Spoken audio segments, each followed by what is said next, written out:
Hey guys, David the Fishin Pastor here for KastKing, and today we're going to be talking about pitching for bass.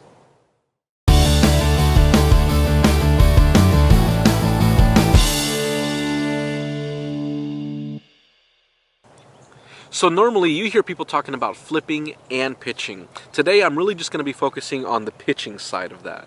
Now, pitching is a technique that I believe everyone should know in order to be a successful bass angler. Learning how to pitch in bass fishing has so many benefits to it. One of the greatest benefits I'd say is being able to make a stealthy, quiet cast to a specific target. Now, also, if you're a bank fisherman like I mostly am, sometimes you find yourself in some really tight spots where you just cannot make a cast. This is where pitching really comes in handy to make those targeted casts underneath a lot of trees, things like that. It's just going to really help you get on more bass. Also, if you're on a boat or a kayak and you're trying to cover some water, it's easy to really pitch out there and bring back your lure and cover a lot of water in a short amount of time with short distances. It also helps you, again, be stealthy and quiet so you're not scaring off fish with loud casts. So we're going to talk about the technique of pitching, and we're also going to talk about the gear that is best suited for this technique. So when it comes to pitching itself, basically what you're doing is you're using the momentum of your lure as it falls and your wrist to make that cast. Now, it's this kind of wonderful cooperation between the lure, between your wrist and your thumb as you feather. Now, like I said, it's really important that you feather with your thumb, because if you let it go and you raise your rod tip and you don't release with your thumb, you're going to hold that line, you're just going to have it's just going to plop back down, and that's not going to work. So you're determining with your thumb how much line is coming out, how quickly it comes out, or how slowly it comes out, and that's going to help determine whether that lure is going to fall softly and quietly in the water as well. So pretty much what it is you're letting the lure fall. And if you do hold the lure, if you decide to start off your pitches this way, which you can, and this is the way I like to do it, you can hold it higher or lower. I've seen people do it different ways, and as you practice, as you do it, you're going to find kind of what works for you.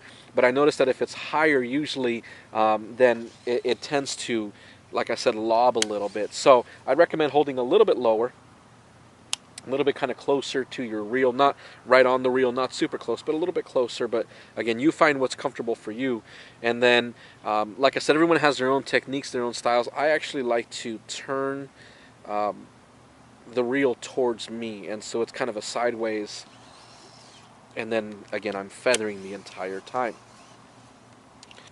Now, some other things that are really important to know when pitching is you're using your wrist, like I said, getting comfortable using your wrist with your rod and reel, but just practicing even just that is really important. And it's one thing that I've done and I still do is I like to actually practice pitching at home. And I'll just tie on a weight or something, I don't want any hooks or anything going around my house or in my yard or wherever. But just tying on a weight and then just practicing different strengths, and then also practice targeting.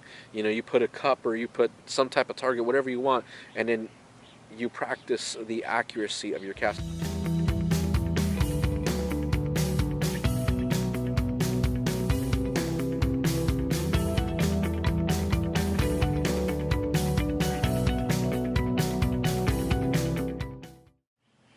Let's talk about the gear that I would recommend for pitching.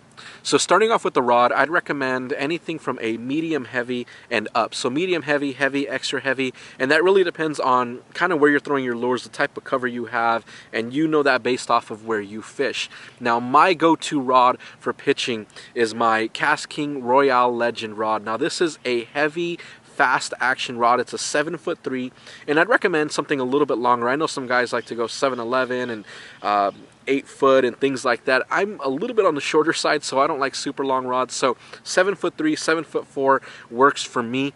And again, a fast action rod, so that really means that it has more tip than anything else. The bend is more at the end of the rod, and that tip has a lot of sensitivity. So if I'm fishing, say, a jig, or I'm fishing a Texas rig, I really want to have that sensitivity on there. So a fast action rod is kind of the best thing for me that I've seen.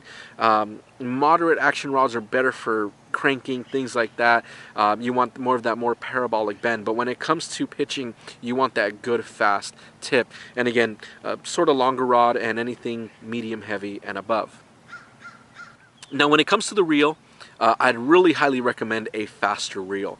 You don't want to have to find yourself as you're pitching having to make more turns on that reel to try to catch up to the fish.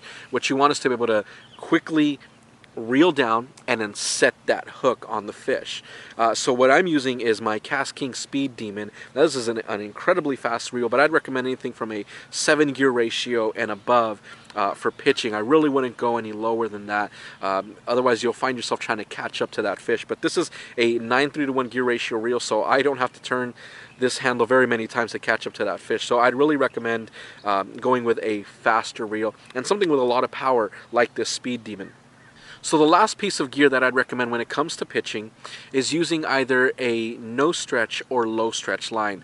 Most of my reels have braided line, and that's really what I'd recommend, especially if you're pitching into some heavier stuff.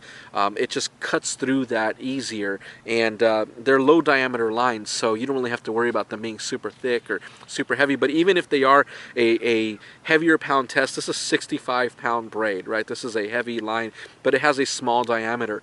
And if I don't need this, if I don't need all the power of this line, then I can just tie on a leader. So today I actually have a 17-pound fluorocarbon leader tied on, because I don't need all the power of 65-pound braid, but it is more sensitive, and again, it does have either no stretch or low stretch, so you're able to set that hook on the fish even harder.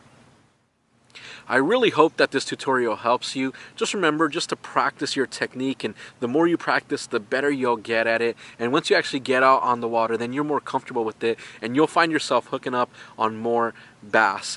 Thanks for watching. If you're interested in any of the gear that was mentioned in this video, it will be linked in the description below. Remember to subscribe to the channel, and as always, to pray, fish, repeat. God bless. I'll see you in my next video.